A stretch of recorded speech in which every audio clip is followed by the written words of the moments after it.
आज हम शुरू कर रहे हैं चार्ल्स डिकेंस का मशहूर नावल ग्रेट एक्सपेक्टेशंस। हम चैप्टर बाय चैप्टर जाएंगे, जिसमें हम हर चैप्टर की डिटेल समरी करेंगे और इसके साथ क्रिटिकल एनालिसिस भी होगा।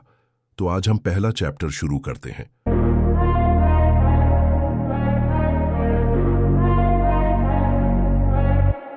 उस कहानी का मेन किरदार एक छोटा बच्चा है जिसका नाम पिप है। ये नाम दरअसल उसने खुद अपने लिए बनाया है। उसके वालिद का खानदानी नाम पिर्रिप था, जबकि अपना नाम फिलिप था।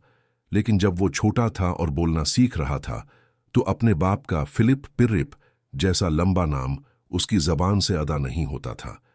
बस पिप निकलता था और आखिरकार यही उसका नाम पड़ गया। अब ये बात जहन में रखें कि ये कहानी पेप खुद सुना रहा है, लेकिन अब वो बड़ा हो चुका है। तो कहानी में दो लेयर्स हैं। एक वो छोटा पिप जो वाकयात उस वक्त जी रहा है, और दूसरा वो बड़ा पिप जो पीछे मड़कर अपनी जिंदगी देख रहा है। पिप बताता है कि उसे अपने माँ बाप के बारे में कुछ मालूम नहीं। उसने उन्हें कभी देखा तक नहीं, क्योंकि जब वो पैदा हुआ तब तक वो मर चुके थे। उस जमाने में फोटोग्राफी भी नहीं थी कि कोई तस्वीर देख लेता। तो उसने अपने माँ बाप की सूरत का अंदाजा कब्र के पत्थरों से लगाया। बाप की कब्र पर लिखे हुरूफ देखकर उसे लगा कि वो गोरे चिट्टे, मजबूत और घूंघरियाले बालों वाले होंगे। माँ की कब्र पर लिखा था, also Georgiana wife of the above, यानी ऊपर वाले की बीवी भी यहीं दफन है। इस लिखाई को देखकर उसने सोचा कि मां छाइयों वाली और बीमार रही होंगी। फिर 5 छोटी कब्रें और थीं, एक कतार में सजी हुई। ये उसके 5 भाई थे जो बचपन में ही मर गए थे। इन कब्रों को देखकर पिप को यकीन हो गया कि उसके सारे भाई उल्टे पैदा हुए थे और उनके हाथ पॉकेट्स में थे, और वो इस दुनिया में कभी बाहर नहीं निकले। ये यहाँ पाइप की बच्चों वाली इमेजिनेशन है। ये सारा वाकया एक दलदली इलाके में हो रहा है, दरिया के किनारे, समंदर से कोई 20 मील दूर।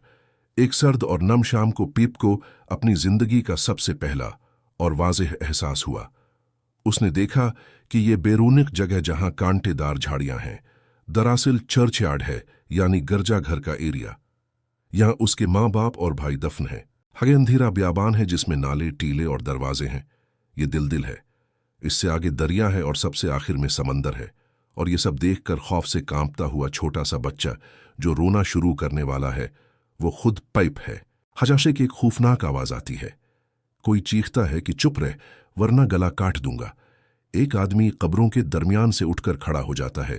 वो बहुत खौफनाक लग रहा है। मोटे सुरमई कपड़े, टांग में भारी लोहे की बेड़ी, नंगा सर, फटे जूते, सर पर पुराना कपड़ा बंधा हुआ। वह पानी में भीगा हुआ, कीचड़ में लिथड़ा हुआ, पत्थरों से जख्मी, कांटों से छलनी है। वो कांप रहा है, लंगड़ा रहा है और दांत कड़कड़ा रहे हैं। उसने पिप की ठोड़ी पकड़ ली। पिप खौफ से उससे गड़गड़ाता है कि उसका गला न काटे। मुजरिम नाम पूछता है। पिप कहता है, पिप। फिर वो पूछता है कि कहाँ रहते हो। पिप गांव की तरफ इशारा करता है। मुजरिम एक लम्हे को देखता है, फिर अचानक पिप को उल्टा करके जेबें खाली कर लेता है। जेब में सिर्फ रोटी का एक टुकड़ा होता है, जिसे वो मुजरिम भूखे की तरह खा जाता है। फिर वो पिप को कब्र के पत्थर पर बैठाकर कहता है कि तेरे गाल कितने मोटे हैं, और ये भी कहता है कि मैं उन्हें खा सकता हूं। उसके बाद वो पूछता है कि तेरी मां कहाँ है। पाइप कब्र की तरफ इशारा करता है।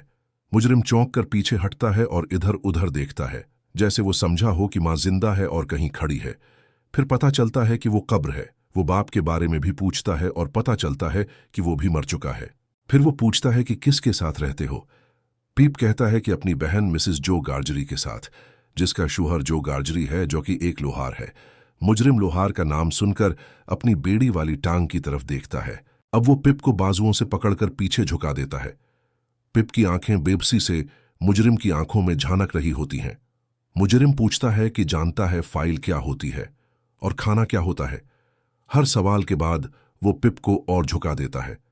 फिर कहता है कि कल सुबह फाइल और खाना लेकर आना, वरना तेरा कलीजा और जगर निकाल लूंगा।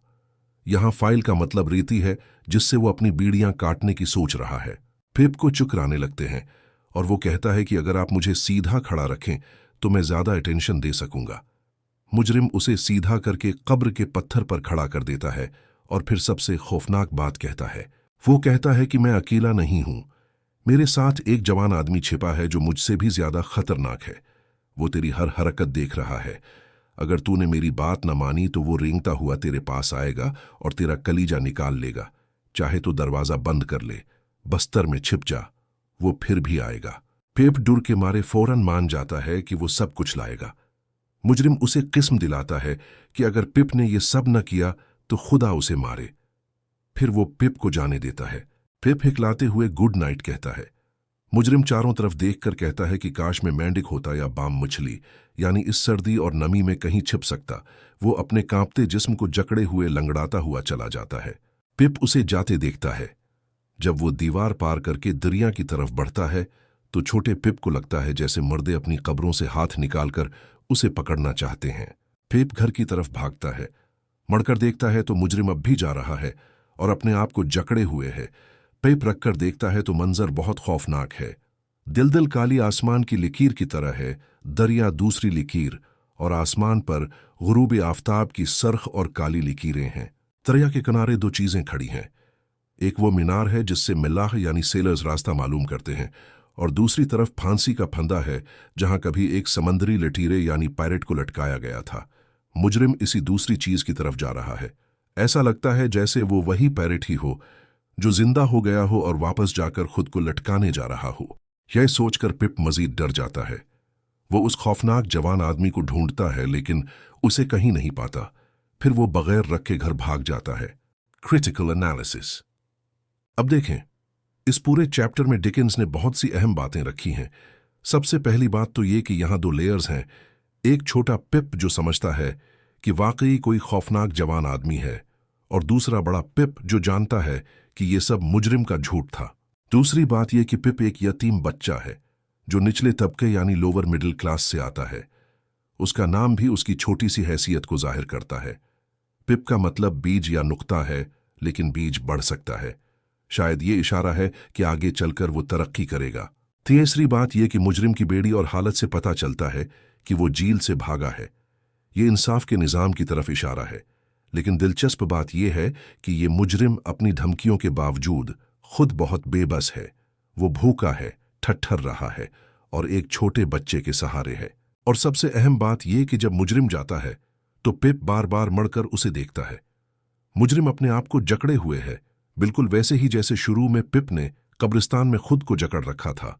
दोनों अकेले हैं, दोनों माशरे से बाहर हैं। इस लम्हे में खौफ के बावजूद एक हमदर्दी का रिश्ता बनता है। यही रिश्ता पूरे नावल की बुनियाद है। आखिरी मंजर में दो काली चीजें हैं। एक बीकन है जो रहनुमाई करता है और दूसरा गिबेट है जो मौत की इलामत है। मुजरिम गिबेट की तरफ जा रहा है। ये दोनों चीजें पिप की जिंदगी के दो रास्ते हो सकते हैं। गरज ये कि एक छोटे बच्चे और एक मुजरिम की ये पहली मुलाकात पूरे नावल का मरकजी रिश्ता है। यही वो रिश्ता है जो पिप की जिंदगी में बड़ी तौक़ियात यानी ग्रेट एक्सपेक्टेशंस को जन्म देगा, उन्हें बढ़ाएगा और फिर गिरा देगा।